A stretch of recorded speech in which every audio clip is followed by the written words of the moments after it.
Welcome to let's cook food lovers channel. இன்றைக்கி நம்ம சேனலில் பார்க்க போகிறது ஒரு வித்தியாசமான இட்லி வெரைட்டிங்க.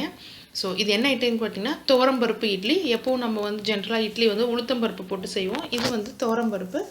ஸோ இந்த இட்லிக்கு தேவையான பொருட்கள் என்னென்னங்கிறத பார்க்கலாம். இதுக்கு நான் வந்து இப்போ ஒரு டெமான்ஸ்ட்ரேஷனுக்காக சின்ன கப் உங்களுக்கு காமிச்சிருக்கேன்.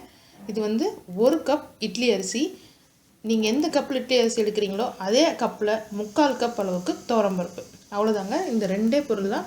இது ரெண்டையும் எப்பயும் போல் நீங்கள் தனித்தனியாக ஊற வச்சு எப்படி இட்லிக்கு அரைப்பீங்களோ அதே மாதிரி நீங்கள் நல்லா அரைச்சி எடுத்துக்க வேண்டியதுதான். உப்பு போட்டு கலந்து வச்சுருங்க. எப்படி ஃபெர்மெண்டேஷனுக்கு எப்படி பண்ணுவீங்களோ அதே தான், இட்லி ப்ராசஸே தான்.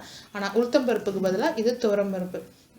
இதனோட இட்லி கலரே பார்த்திங்கன்னா நல்ல ஒரு பேல் எல்லோ கலரில் வரும். இப்போ இதை அரைச்சிட்டு இதனோட மாவு எப்படி இருக்குன்னு உங்களுக்கு நான் காட்டுறேன்.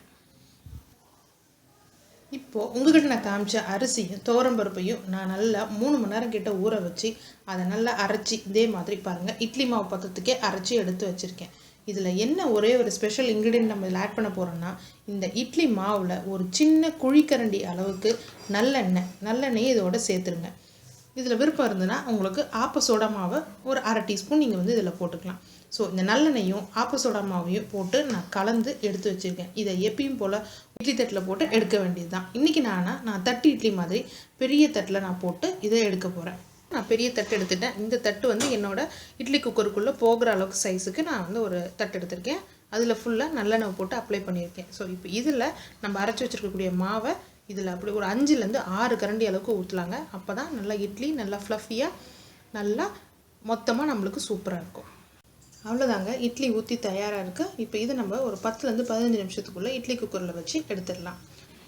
அவ்வளோதாங்க, நம்மளுடைய துவரம்பருப்பு தட்டு இட்லி தயாராகிடுச்சுங்க.